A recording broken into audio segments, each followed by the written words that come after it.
my years at SPJC represented the turning point in my life, exposing me to all kinds of new ideas and new opportunities, and the opportunity to develop myself and to express myself.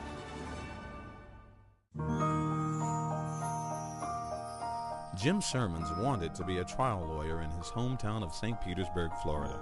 But a part-time job at a small radio station in Gainesville, Florida changed all that. A graduate of St. Petersburg High School, Sirmons attended St. Petersburg Junior College and graduated as a member of the class of 1937. He went on to the University of Florida to study law, but stumbled upon broadcasting, radio broadcasting. The first job in radio was at the University of Florida radio station, WRUF, and they paid $35 a month, which paid for most of my tuition at the university, and it was a very important basic learning experience for broadcasting.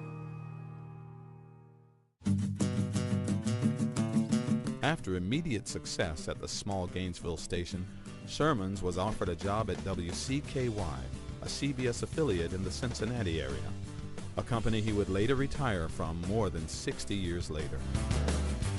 I did audition, although I had some reluctance. I really didn't care whether I got the job or not because I was thinking of being a lawyer. And lo and behold, I got the job. And I got to know the CBS people in New York through working with them on those programs.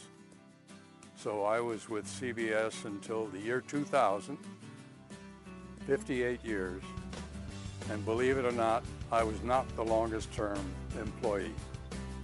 Sirmons continued his career with CBS in New York as a production supervisor.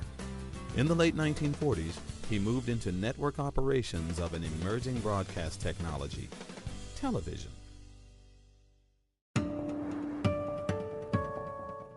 D-Day in those early years is what springs out in my mind, because I was on the night schedule.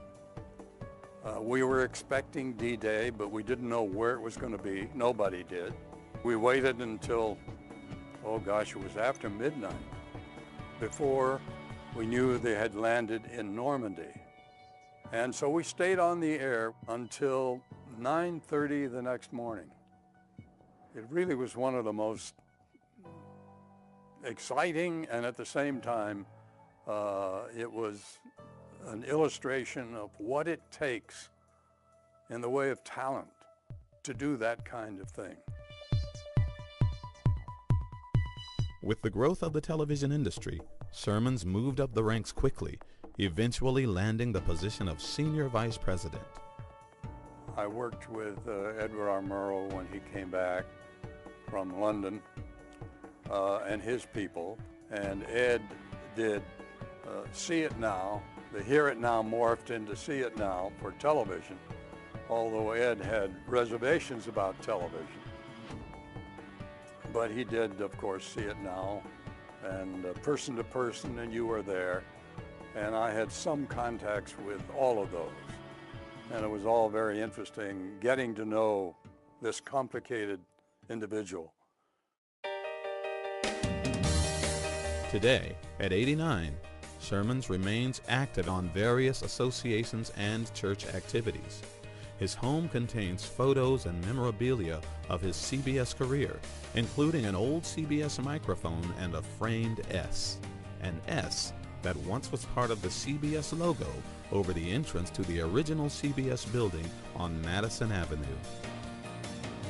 Well, you know, I really am enjoying life here, back in my old hometown of St. Petersburg.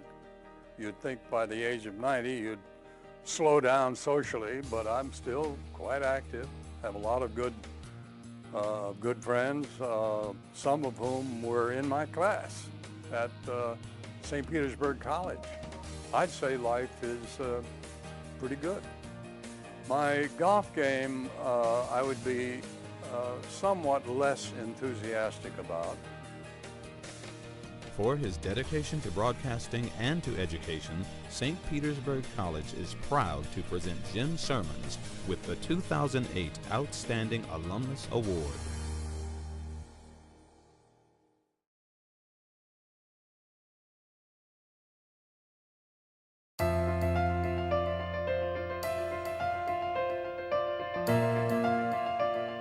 My years at SPJC represented the turning point in my life, exposing me to all kinds of new ideas and new opportunities, and the opportunity to develop myself and to express myself. And of course, there was the learning experience and the exposure to all the great ideas that they instilled at SPJC. At the time that I went there, had about 250 students, and everybody knew everybody else. There were 6 or 8, maybe 9 social clubs, and we met periodically. I belonged to one called the KT Club. We had dances at the Coliseum and at what was called the Palais Royal. So socially, St. Pete Junior College was a very active place. It was great.